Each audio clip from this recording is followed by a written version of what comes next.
Mbalamusizaako nnyo mikwano gyange abalungi abakyekuumidde ku MC Uncle Ben. Mwebale kubanga mutugoberera, mwebale kusharinga, kulikinga na kukomentinga. Tukomyewo nate mu kanyomero kaffe akakatabo kaffe akagenda okusosootolwa akaseera katono nnyo mu nnaku ntono nnyo okuva kati kawedde okuteekebwateekebwa abakugu baakaggyeeko dda engalo era mu nnaku mbale kagenda kubeera nga kafulumye. Nabwe kityo beera nga weekwata kopiyo bookinga, beera nga bookinga osobola okwefunira kopiyo naawe obeere nga oloza ku birungi ebikafumbekeddemu.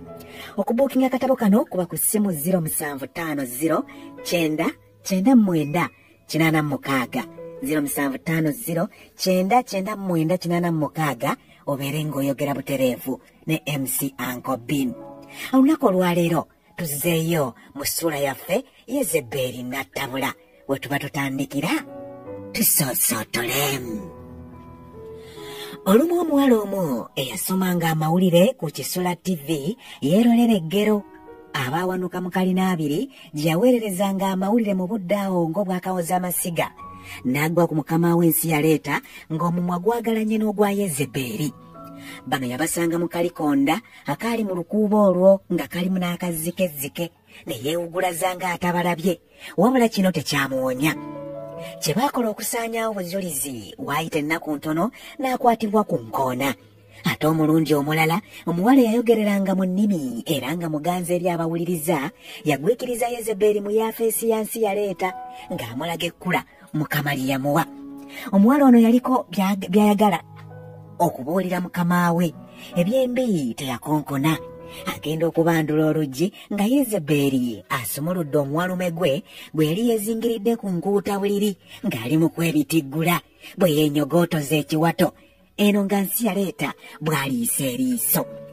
Nsi yaleeta yali atunuulidde Yezeberi enkaliriza ng'amaaso gooleka okunyumirwa kye gaali galabako, ng'ebitabo byonna ebyali ku mmeeza ye biteguddwa okuggyako Bayibuli ya nsi yaleeta gye yakozesanga ng'abuulira ye yali wansi okuliraana Yezeberi we yali ayimiridde ng'ebikkuddwa mu kitabo ky'Abakolinso essuula ey'omusanvu era ng'olunyiriri olwokutaano lwe lwali lusaziddwako nga lusoma nti temummaŋŋananga wabula mpozzi nga mulagaanye.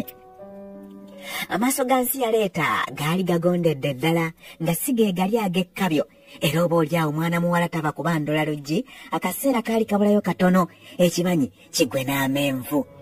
Mu kiseera kino omuwala eyali alumbye omukulu okumuyitiramu ensonga ze olwalaba bino yakyusizaawo ng'amaaso geekanze era yatambula mu kungujjo yebirojja amaze kutuuka waka. Okuva ku olwo omuwala oyo yateekebwako olukongoolo nga bamulanga okukololera mu muyiggo gw'omusumba ogwali gumaze okugwa mu kitimba. Bw'ato Yezeberi akageri ge yali nti ye yali akulembera ekitongole ekisunsula ennyimba zonna ezaazannyibwanga ku Kisula Famma, omuwala ono yakigwako kuba emirundi mingi yamulonderangamu ennyimba ezisikattira zisobole okumutawaanya ng'akola pulogulaamu ye etereemu bowe alekulire.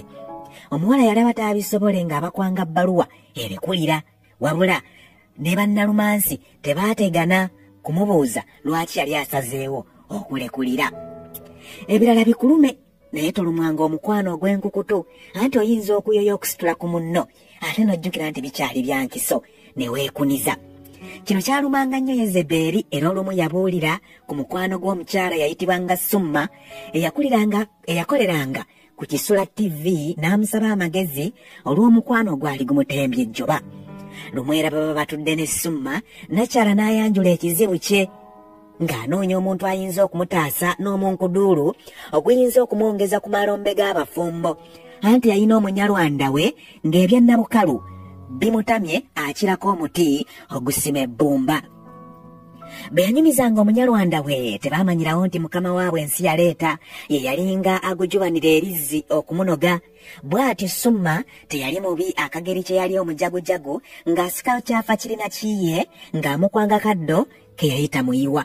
Mpozzi baba baawukana n'amuyita n'amwongera obudde obulala okwali omukaabira mbu nsi yaleeta amukaabirenga. Ekiwankulaata ne muko weewumbeko mbu buli kyanaayogeranga nga nsi yaleeta agobereranga kyana kyattuleera. ebiragiro bye yamuweerako yabyogereranga mu malookooli nga kizibu alyo ewala okubiwulira. Nsi yaleetayo omuvubuka omulala n'amuwa omulimu wabula nga talina waakwegeka luba anti yali amupasudde lugendo. Yateesa ne Yezebeeri ne balagira Piisuula mu akazigo mwe yali abeera yaafuna awalala waapangisa, era musajja wattu naye bwe yakola ng'afuna kazigo kalala akaali kaliraanidde ddala mukwano gwe Yezebeeri. Mu kiseera kino Piisuula yalina omuwala gw'ayogereza era ng'amuggiisizza ng'atera n'okujja okumukyalirako. Yali muwala mweru owa langi entangaavu, atunuza amaaso amagonvu ag'ekisa, amaaso ge nga gambira amatukuulirivu, eddoboozi ery'eggoowa eriwoomerera, nga yakula nnakakulire w'ebbina Piisuula kwe yatuulanga n'alatta. Oluvuuvuumo lwa Yezebeeri okwagala n'ensi yaleeta Piisuula yasooka kulubuusabuusa anti mukwano gwe yali tannamubotolera ku kyama kino. Wabula we yatandikira okugattagatta akakwate k'ababiri bano lwe lunaku Yezebeeri lwe yamunyumiza nga nsi yaleeta ebifuba bwe byali bigenda okubabuguma ne musumba munne bwe baasumbanga ekkanisa ya Mukisampewo nga yakatandika.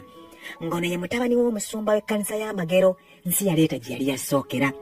Yezebeeri yanyumya nti olunaku lumu abasumba babiri bano baasisinkana ku mulyango gw'akazigo ke mu budde obw'ekisisimuka ekisooka, ng'omu afuluma omulala ayingira ng'envuba bombi baasimye ku kiswa kimu, era Katonda yazza bibye bombi ne beemulula nga batya okuleetawo akajagalalo.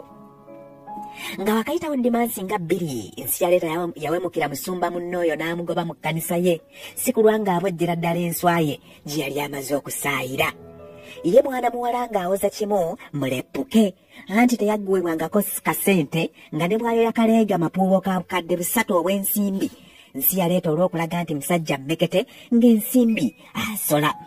Oluusi omuwala yayoyanga n'okuyoya oba okwerwaza, naddala ku lunaku olwa Ssabbiiti endiga lwe ziwaddeyo ebirabo eby'omuzinzi ng'agera nsi yaleeta yakava ku katuuti ng'akuberawo essimu nga bw'akema ng'ekimbe bwe kimugwiridde mu ddoboozi eggwe weevu nti, "Tsatsi, feewulira bulungi, tusabayo ku ssente." Era ng'essimu eba tennabugumya kifo ng'omudidi gwagguse dda.